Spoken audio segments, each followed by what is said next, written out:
Invincible.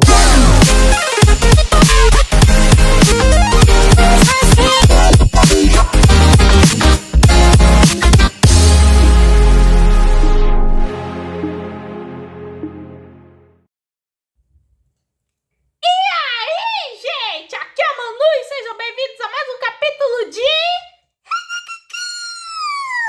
E nesse capítulo temos muitas informações sobre o Amani e a vida pessoal dele. O capítulo começa onde terminou o anterior, onde o Baby Amani acha o Amani que é o Amani que a Yashiro conheceu quando ele era criancinha no capítulo do festival. E a própria Yashiro e os confunde como ladrões. E a Yashiro fica, putz, a gente foi pego, agora a gente vai pra cadeia. Ela até imagina ela e o Amani indo pra cadeia. E quando o Pirralhinho já ia falar pra mãe, meio que o Amani já pega o Pirralhinho pra ele não falar nada. O Amani meio que fala, olha, não há nada que podemos fazer. Se ele comportar de maneira rebelde, aí que vai ser um verdadeiro problema. Ele já vê que entrar na casa foi, no final dos contos, uma péssima ideia. Mas só foi a versão dele mesmo que só o acharam. E aí ele fala, você ama seu irmão mais novo? E aí o Amani passa uma hora meio esquisita, por sinal. E ele fala,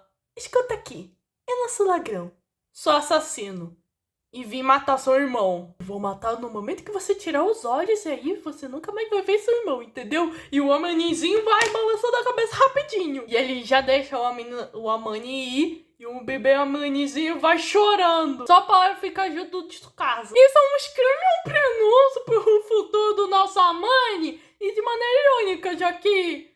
como sabemos, o Hanako matou Tsukasa. O Amani e a Neném fogem e aí eles vão parar na cidade. O Amani até fala para Yashiro que sobre matar Tsukasa, é claro que foi uma brincadeira. Só que ele queria ter certeza que ele não tiraria os olhos dele. E quando a Yashiro pergunta o porquê, ele fala que isso não importa. E isso vai ser explicado no capítulo. Bom, a Yashiro, ao contrário com o que acontece com o Hanako, ela não quer meio que fugir da pergunta. Mas ela quer saber o que ele tá fazendo aí, qual é seu objetivo, pois sabe que é o Amani do futuro. Nisso, o Amani já se sente com fome e ela meio que vai pagar meio que a comida. E ela diz, quando estiver assim, depois o Amani tava comendo e ele fala que nunca pensou em que encontraria a Yashiro de novo. E pro azar da Yashiro, meio que na época onde ela tá, ela não vai usando dinheiro Showa, na qual tanto o Amani quanto a velhinha acham que é um dinheiro falso. Então no final foi o Amani que pagou tudo. Os dois vão comendo e o Amani fala que naquela vez que se encontra com a Neném, meio que ele também a convida pra comer. E aí ele pergunta o que a Neném é. Já que ela simplesmente caiu e o dinheiro dela é falso. E também tem as memórias daquela noite do festival. E pergunta se ela é de outro planeta. Os dois vão se encarando.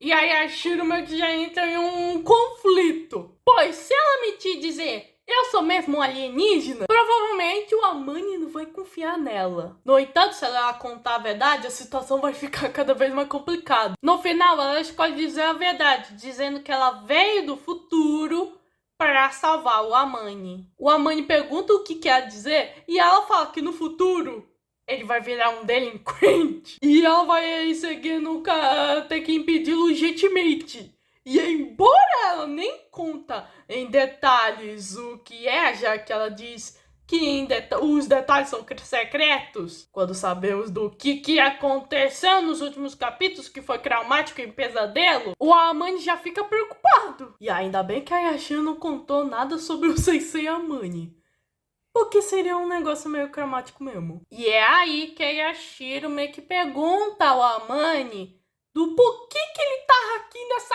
época. E ele fala que ele também viajou no passado para salvar o seu irmãozinho, o Tsukasa. Ele explica a situação para Yashiro que há 4 anos que o seu irmãozinho desapareceu no aniversário de 4 anos deles. E só cerca de 7 meses depois, ele voltou. Só para se revelar uma farsa. E aí a próxima página já é chocante, porque primeiro temos a mãe do Amani batendo um dos seus filhos, seja ou Tsukasa ou Amani, e o pai dos meninos paixão da família. Meu Deus! Esse negócio do Tsukasa meio que desmoronou toda a família Yu. E aí a gente vê uma mãe vendo a foto meio que deles quando pequeninos no aniversário de 4 anos. E ele acha que o verdadeiro Tsukasa deve ter morrido. E fala que ele quer ver o Tsukasa, não falso, mas o verdadeiro. Para assim salvá-lo e mudar o futuro. E é aí que a cabeça da Yashiro começa a funcionar, pois não foram os guardiões do relógio que meio que mudaram meio que o passado. Foi o próprio Amani. E ela ouviu meio que através meio que do Akane, que meio que é para ela não impedi-los. E se fizer isso, eles podem retornar ao presente deles. E o capítulo se encerra com meio que esse conflito interno da Yashiro. Que o Amani quer salvar o Tsukasa e ela vai ter que impedi-lo. Eu quero agora!